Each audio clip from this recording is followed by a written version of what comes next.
Hello everyone, কেমন আছেন সবাই? আজকে আপনাদের সাথে শেয়ার করব ভিলেজ ব্লগ 1।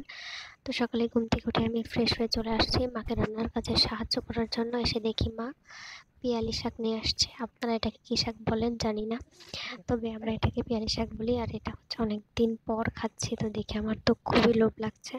তো এর যে ডাঁটাগুলো আছে এগুলো অনেকটা চুই ঝালের মতো, অনেক ঝাঁঝালো, খেতে ঝাল ঝাল লাগে। এই জন্য শাকটা আমার বেশি ভালো লাগে, অল্প মরিচ দিয়ে রান্না করা যায়। আর এই যে দেখুন, আমি শাকগুলো হচ্ছে সুন্দর করে বেছে নিচ্ছি, এরপরে মা ধুয়ে রান্না করবে।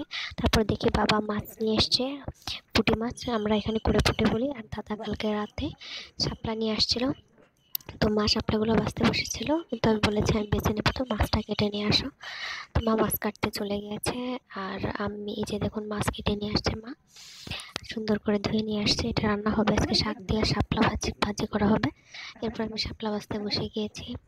তো দেখতে পাচ্ছেন আমি শাপলাগুলার যে উপরের এটা ছিল ওটা ছাড়িয়ে নিচ্ছি।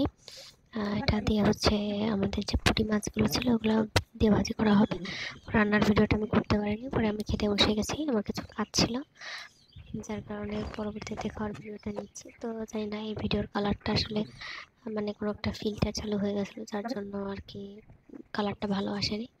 তো এই তো শাপলা ভাজি মাছ ভাজি দিয়ে খাচ্ছি, খুবই টেস্টি ছিল। এটা আসলেই গ্রামের খুবই একটা জনপ্রিয় খাবার বলা যায়, যে পুঁটি মাছ দিয়ে। আর পুঁটি মাছগুলোর অবশ্য অনেক ডিম ছিল। পরে আমার মানে ফোনের কালারটা ঠিক হয়ে গেছে। পরে হচ্ছে যে শাকের তরকারিটা নিয়ে নিলাম, পিয়ালি শাক। তো এটা আলু দিয়ে রান্না করা হয়েছিল, এটা খেতে অনেক অনেক বেশি ভালো লাগছিল, ঝাল ঝাল ছিল অনেকটা।